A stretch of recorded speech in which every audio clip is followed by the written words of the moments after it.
You know that feeling, right? When you stumble across like an old photo or maybe a video of yourself starting something new. Oh, yeah, like your first attempt at baking or Yeah. maybe setting up some tech thing. Exactly. And you look at it with a mix of fondness, maybe, but also that little cringe, thinking, oh, if only I knew then what I know now. Definitely. That blend of nostalgia and hard-won wisdom. Well, today we're diving deep into exactly that kind of journey. We're looking at Notes on Fishkeeping from someone named Aang who found old pictures of their very first community fish tank. Ah, the first fish tank. Always a learning experience. Totally. And our mission here isn't just about fish, really. It's about unpacking Aang's evolution over 8 years. What they started with, what they learned, sometimes the hard way, I imagine, and Hmm. how their whole approach just, well, completely flipped. So for you listening, we want to pull out insights on how actually doing something reshapes how we do it. Leading to maybe more sustainable, effective ways, sometimes simpler ways even. Right. It's like a shortcut to understanding how hands-on learning really drives innovation. Okay, let's dive in. So let's paint the picture. Aang's first setup 8 years ago, 2017. Aang calls it a decent start, even a solid foundation. Sounds promising. What was in there? Pretty classic stuff, actually. Red platies, Dwarf Gourami, and neon tetras. The go-to community fish, basically. Yep. And for plants, Amazon sword and hornwort. Again, very common choices. The standard beginner plants, hardy, usually. The tank itself, Mhm. a traditional indoor glass one. It had lights, gravel substrate. Aang noted it was suitable for both fish and plants. Okay. And importantly, good surface agitation from the filter. So decent water movement, oxygen exchange. It sounds like they followed the standard advice pretty well. It really does. That initial setup, it perfectly captures the common wisdom for a beginner back then. It's the playbook, right? Yeah. Glass tank, popular fish, well-known plants. And the strength is it feels controlled. It's structured. Exactly. These species are often recommended because they're supposed to be compatible. It's what you'd get told at the shop or read online. Tried and true, or so it seems. But, and here's the turn, that conventional wisdom, it didn't quite hold up for Aang. Ah, the reality check. Yeah. Aang looks back at that 2017 tank and says, pretty bluntly, would we do the same today? Probably not. Wow. That's a big shift in perspective over 8 years. Isn't it? It makes you think, what happened? What specific experiences made Aang realize that some of those fish, the dwarf gourami and neons, were actually quite fragile? Well, that fragility, it presents real challenges. It's not just about a fish dying now and then. It's more insidious. How so? Think about it. Species like dwarf gouramis and neons, they're super sensitive. Tiny shifts in water parameters, a little bit of stress. And they get sick. Exactly. They're prone to diseases, often don't live as long unless conditions are absolutely pristine, which means, for the keeper, constant vigilance. More water testing, more careful feeding. More delicate maintenance, more worry.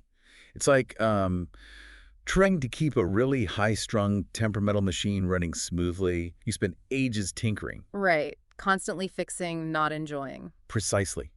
Aang learned you could be doing everything by the book, hitting all the recommended numbers, but still struggle because you're fighting the fish's inherent nature. So that forces a rethink. A fundamental one. Yeah. Are you working with the nature of your system, or are you constantly battling against it?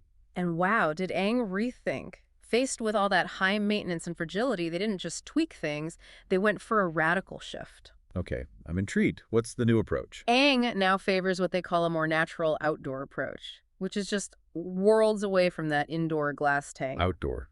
Interesting. What kind of container? Get this, instead of glass, Aang prefers expanded polystyrene boxes, EPS foam boxes. Foam boxes, like Yeah. shipping boxes. Why foam?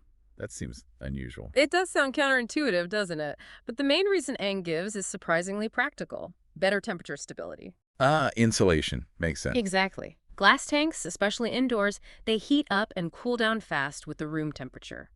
EPS foam acts as an insulator. Buffering those changes. Keeping the water temp much more consistent day and night. Right. Which drastically cuts down stress on the fish. Makes them hardier. So the whole philosophy shifted. Completely. The goal now, Aang says, is to leverage the natural microclimate as much as possible, aiming for something more self-sustaining and needing less maintenance. Okay, leverage the natural microclimate. That sounds key.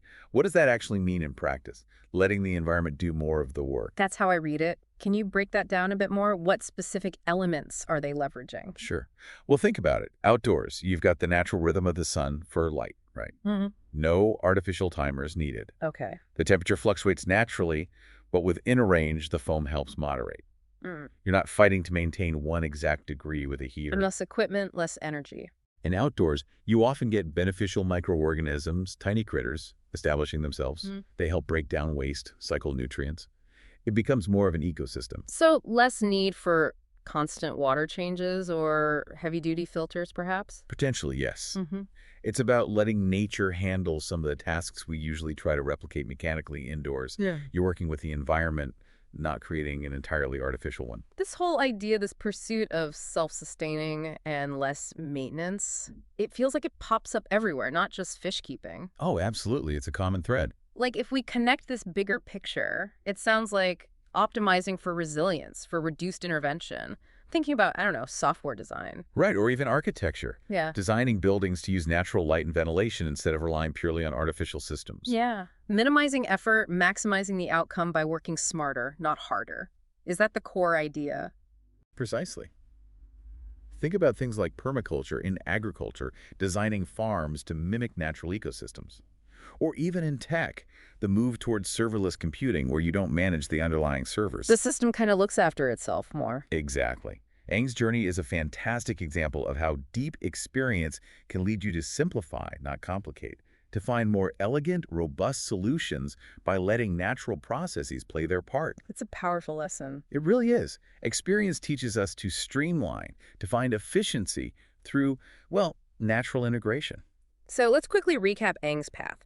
They started with that conventional indoor tank. Common fish, common plants, following the standard advice. A solid foundation, but But direct experience, maybe some tough lessons about just how fragile certain beginner fish can be, highlighted the demands of that constant intervention. which led to this really innovative shift, a natural, outdoor, low-maintenance approach using unexpected materials like EPS foam for stability, embracing the environment. Yeah, leveraging that natural microclimate. Aang's reflection, it really shows how getting deeply involved, even just in a hobby, can spark entirely new ways of thinking, more efficient ways. It's that journey, isn't it? From just knowing what works according to the rules to truly understanding why it works or why it doesn't.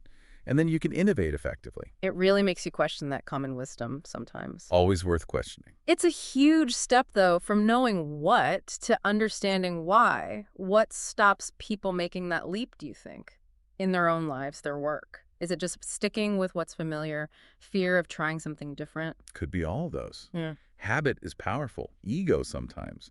Fear of failure, definitely. So for you listening right now, where in your life or maybe your work could shifting towards leveraging the natural microclimate, maybe that means natural processes, existing strengths, or just radical simplicity lead to something more, well, self-sustaining, less maintenance? Yeah, what traditional ways of doing things might be worth rethinking? Could there be a more robust, maybe simpler solution hiding in plain sight? It's definitely food for thought. We really encourage you to take your own deep dives, explore those areas where, like Aang, you might find some unexpected wisdom and brand new approaches.